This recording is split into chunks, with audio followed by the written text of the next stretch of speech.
नमस्कार, मैं हूं शीनम शर्मा। स्वागत है इस बुलेटिन में आपका। देहरादून से सबसे पहले एक बड़ी खबर आ रही है, जहां पर मुख्यमंत्री पुष्कर सिंह धामी एक्शन मोड में नजर आ रहे हैं। सीएम धामी ने आज देहरादून में आरटीओ ऑफिस में औचक निरीक्षण किया है। निरीक्षण के दौरान आरटीओ समेत कई कर्मचारी गैर हाजिर पाए गए, जिसके बाद सीएम ने कड़ी कार्रवाई करते हुए आरटीओ दिनेश पथोई को सस्पेंड कर दिया और गैर हाजिर कर्मचारियों की सैलरी रोकने के लिए मुख्य सचिव को आदेश दिए हैं। इसके साथ ही सचिव परिवहन अरविंद सिंह हयाकी और परिवहन आयुक्त रणबीर सिंह चौहान के साथ सचिव मुख्यमंत्री मीनाक्षी सुंदरम को मुख्यमंत्री ने सचिवालय में तलब किया है।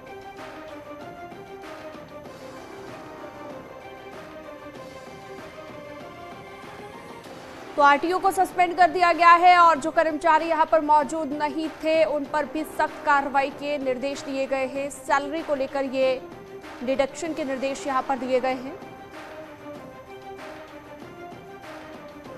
मुख्यमंत्री पुष्कर सिंह धामी लगातार एक्शन में है और आज उन्होंने देहरादून में आरटीओ ऑफिस में अचानक छापेमारी की, जहां पर स्टाफ नजारत पाया गया। इसके अलावा आरटीओ भी मौके पर मौजूद नहीं थे। सर, न स्टाफ था न आरटीओ थे।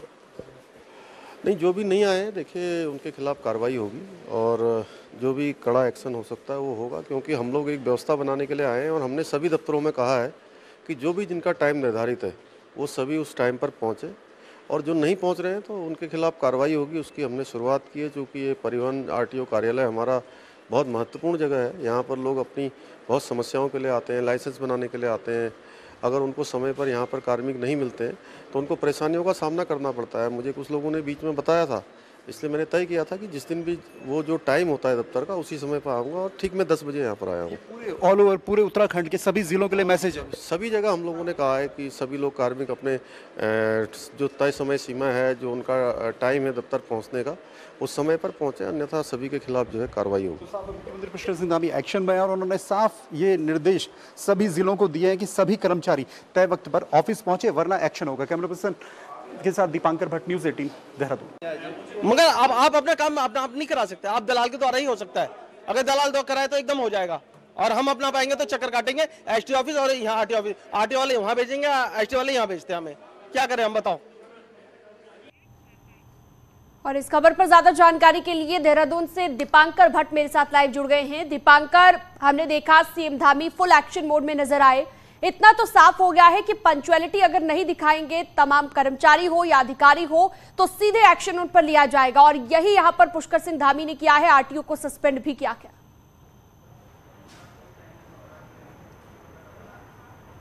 बिल्कुल, मैं इस वक्त देहरादून के आरटीओ ऑफिस में मौजूद हूं और यहां पर मुख्यमंत्री जब आए तो तमाम कर्मचारी यहां पर मौजूद नहीं थे और इसे एक आप कह सकते हैं कि कमीशन खोरी या यहां पर जो एजेंटगिरी है वो बहुत हाई लेवल पर है। यहां कोई किसी की सुनने को तैयार नहीं होता। मुख्यमंत्री जब यहां आए तो 10:30 बजे आरटीओ अपने ऑफिस में नहीं थे, दूसरे अधिकारी यहां पर अपने ऑफिस में नहीं थे।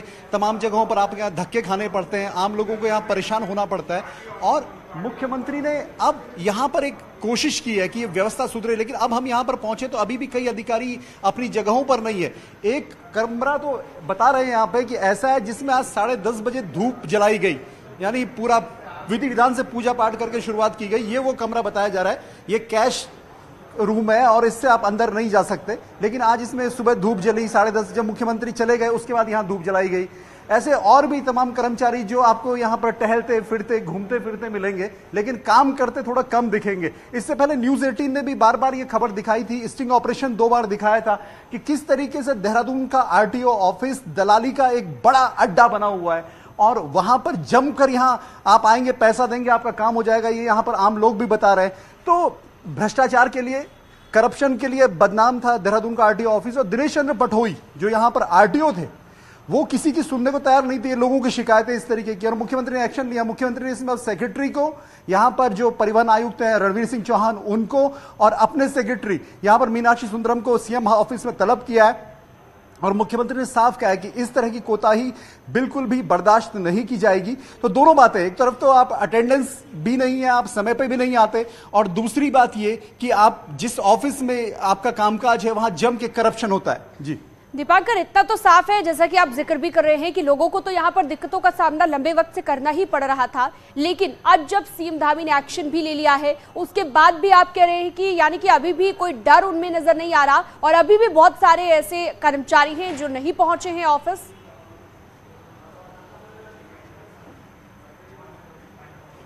अब बिल्कुल कई कर्मचारी सुबह नहीं पहुंचे थे, उनकी सैलरी यहां पर मुख्यमंत्री ने रोकने के आदेश दिए हैं।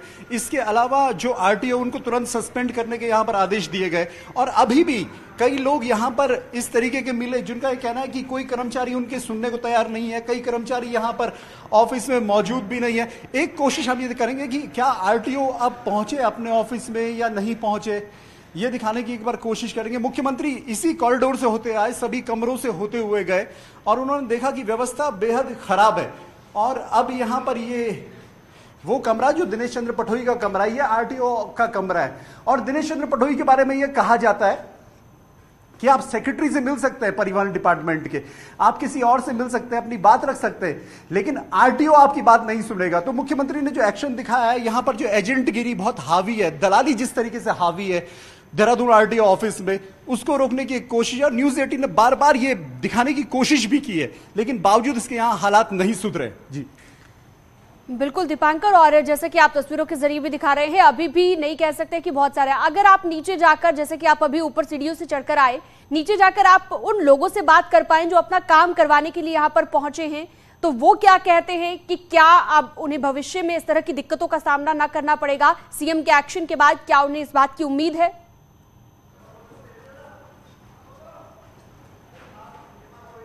बिल्कुल, मैं कोशिश करूंगा। यहां पर कुछ लोग थे अभी जो यहां पर बातचीत कर रहे थे, जिनकी अलग अलग परेशानियां थी।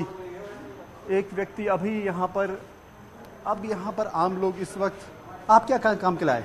मैं सर कार के अपने रिनोवेशन के लिए आया हूँ। तो आज मुख्यमंत्री जी ने यहाँ पे छापामारी की, व्यवस्था उसने, आपको लगता है कि सर मैं तो अभी आया हूँ, उनका छापे का तो पता है, लेकिन व्यवस्था ठीक है। आप भी बहुत देर से परेशान है सर? हम भी सुबह से आधे 1 घंटे से आ रखे, तो पहले तो बैठे हुए थे वहाँ पे, तो उसके बाद अभी देखा तो अभी बैठे सर, तो चालान उसके हमारे टैक्स का था 1 साल का मार था, तो कभी ऊपर चक्कर काट रहे, कभी इधर काट रहे, कोई कह रहा है इधर घुमाओ, कभी इधर घुमाओ, तो समस्या तो है सर, ऐसा नहीं। तो आपने सुना कि किसी को कहीं कहा जाएगा, फिर उसको कहा जाएगा आप दूसरे रूम में जाइए, दूसरे रूम से आपको तीसरे रूम में जाने को कहा जाएगा। तो बिल्कुल व्यवस्थाओं का आलम हम कह सकते हैं, सीधे तौर पर यहाँ पहले भी नजर आता रहा है और अब उम्मीद की जा रही है कि सीएम के एक्शन के बाद ऐसा कुछ नहीं दिखेगा। बहुत शुक्रिया आपका दीपांकर, तमाम जानकारी के लिए। दीपांकर भट्ट हमारे साथ जुड़े हुए थे। एक और बड़ी खबर आ रही है देहरादून से, बीजेपी ने नेताओं के चंपावत जाने पर रोक लगा दी है। पार्टी का ये कहना है कि अब बिना संगठन को पूछे कोई भी नेता चंपावत नहीं जाएगा। चंपावत में अनावश्यक भीड़ नहीं जुटाना चाहती है बीजेपी, और यही एक वजह है कि बीजेपी ने रोक लगा दी है। सिर्फ अधिकृत नेता ही चंपावत जा पाएंगे। सुनील और प्रभात लगातार जुड़े हुए हैं हमारे साथ। सुनील, क्या वजह इसके पीछे है? क्या अनावश्यक भीड़ बीजेपी नहीं जुटाना चाहती, यही एक रीजन है, या और भी कोई रीजन है कि ज्यादा नेता ना पहुंचे चंपावत बीजेपी के? चंपावत में नेताओं के जाने पर रोक लगाने के पीछे 2 मुख्य कारण हैं। पहला तो यह है कि चंपावत में इससे अव्यवस्थाएं हो रही थी। पार्टी के जो तय कार्यक्रम थे वो तय कार्यक्रम अपने शेड्यूल के अनुसार नहीं हो पा रहे थे, क्योंकि पार्टी ने पहले ही वहां पर जो मंत्री हैं, विधायक हैं, जो पदाधिकारी हैं, उनको कार्यक्रम सौंपे हैं, उनकी ड्यूटी लगाई है। लेकिन चूंकि मुख्यमंत्री चंपावत से चुनाव लड़ रहे हैं, इसीलिए बीजेपी का हर नेता, हर कार्यकर्ता चंपावत जाना चाहता है और बड़ी संख्या में वहां पर कार्यकर्ता और पदाधिकारी ऐसे भी पहुंचे हैं जिनके संगठन ने वहां पर ड्यूटी नहीं लगाई थी, जिनको वहां पर तैनात नहीं किया जाता। दूसरी एक कारण ये भी है कि चंपावत एक छोटी सी जगह है, वहां पर रहने और खाने की भी बड़ी दिक्कतें वहां पर होती हैं। और इसका एक सियासी पहलू ये भी है कि चंपावत में बीजेपी बड़ी संख्या में जो बाहर से जो कार्यकर्ता वहां पर जा रहे हैं उनको नहीं जुटाना चाहती। ये माना जा रहा है कि इसका एक नेगेटिव इम्पैक्ट भी चंपावत में पड़ सकता है। स्थानीय लोग ये कह सकते हैं कि बड़ी संख्या में बाहर से यहाँ पर लोग आए हैं जो चुनाव प्रचार कर रहे हैं। विपक्ष इसको एक मुद्दा भी बना सकता है। बिल्कुल, विपक्ष मुद्दा भी बना सकता है और एक नेगेटिव इम्पैक्ट से बचने के लिए बीजेपी ने यह फैसला लिया है। बहुत शुक्रिया आपका तमाम जानकारी के लिए। 4 धाम यात्रा की अब बात कर लेते हैं। अभी तक रिकॉर्ड